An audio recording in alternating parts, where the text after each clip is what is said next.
Je vous présente aujourd'hui un ouvrage en anglais mais absolument central de Wando Achebe, quelqu'un de la famille d'Achebe, qui a écrit un ouvrage d'historienne sur les fermiers, les entrepreneurs, les businessmen, les soldats et les rois de l'ancien temps pour montrer à quel point les femmes étaient impliquées dans toutes ces professions avant la colonisation du Nigeria. C'est le mérite de cet ouvrage d'historienne à la fois dense et chaleureux de faire bénéficier le lecteur de sa connaissance personnelle de la région de Nsukka, au nord du pays Igbo, une région qui est peu étudiée, où je me trouvais pendant 25 ans.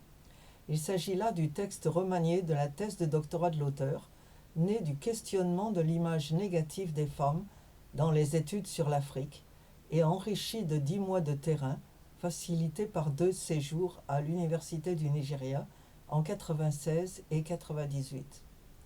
Le sommaire est présenté de façon inhabituelle, introduisant des mots Igbo dans le texte anglais, modèle repris dans le corps de l'ouvrage, éclairé par les proverbes. Le premier chapitre présente la région de Nsukka, dresse un inventaire critique des études publiées sur le sujet et offre une vue analytique de la méthode adoptée, des difficultés rencontrées et des solutions apportées.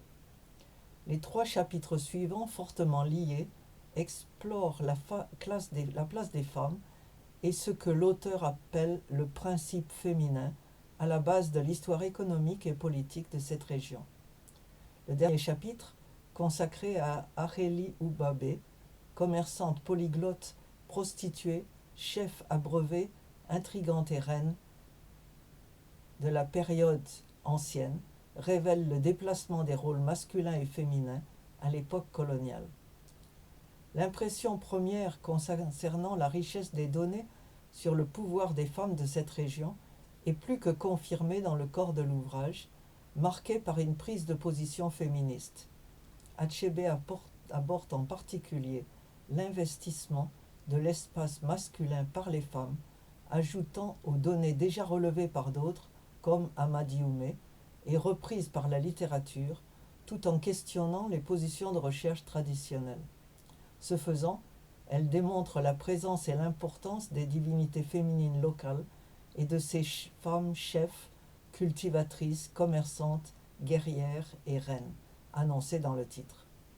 L'histoire de 1900 à 1960 est rappelée dans sa complexité régionale, locale et individuelle.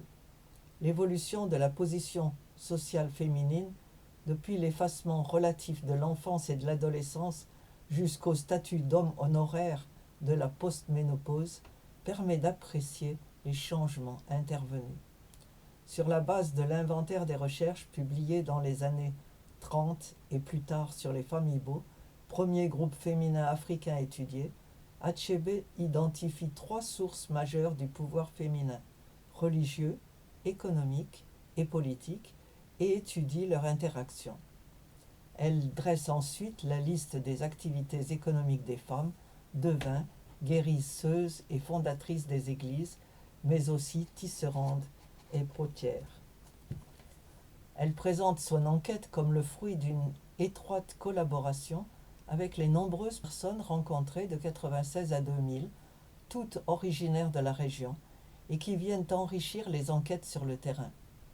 Ces entretiens, qu'elle reconnaît facilités par son enracinement local et son statut de fille de Chinua Achebe, lui ont permis de recueillir l'histoire personnelle de nombreuses informatrices, dont elle justifie la valeur pour sa recherche. L'abondante bibliographie permet d'apprécier le grand nombre de sources consultées, archives missionnaires et gouvernementales, livres et articles, mais surtout entretiens personnels et travaux de recherche non publiés. Le lecteur a ainsi accès à 40 mémoires de licence et de maîtrise consultées à Nsukka, qui viennent étayer l'ouvrage tout en révélant la richesse des recherches poursuivies dans cette université et dont je peux témoigner personnellement. L'ouvrage comporte enfin un glossaire introduisant le lecteur au vocabulaire de la chronologie Igbo utilisé par les informateurs et informatrices et aux mots-clés du dialecte de Nsukka, un dialecte périphérique de l'Igbo, ainsi qu'une liste des divinités féminines locales les plus révérées, de leur location géographique et de leurs fonctions. Là encore, une première. Cette étude est replacée dans le contexte de l'époque et aborde avec honnêteté désolé, des sujets comme l'esclavage, la prostitution, l'impact des sanctuaires locaux et leur importance, les oracles, les rapports du christianisme et de la religion traditionnelle et la montée des églises syncrétistes. L'auteur accorde une grande importance à la cosmogonie et à l'aspect religieux de l'histoire locale. Et cette position, qui informe toute l'étude, enrichit considérablement. Le chapitre 4 offre une étude détaillée des groupes féminins et de leur rôle politique local, apportant ainsi sa pierre aux études déjà publiées sur l'activisme politique féminin de la période coloniale. La conclusion réitère le but de l'ouvrage, présenter les femmes comme actives participantes à l'histoire et au développement régionaux à partir d'enquêtes orales et d'études de documents d'archives.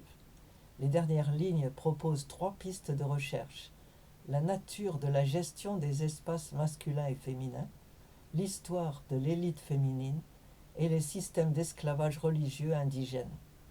Les notes, nombreuses et détaillées, offrent une mine d'informations sur les pratiques sociales et la langue. Des cartes à différentes échelles et des photos éclairent cette étude détaillée, attentive, soigneuse et de grande valeur, qui participe à l'engrangement des connaissances sur une région souvent ignorée ou mal jugée. Je sais que cet ouvrage est écrit en anglais, mais je vous encourage fortement à le lire.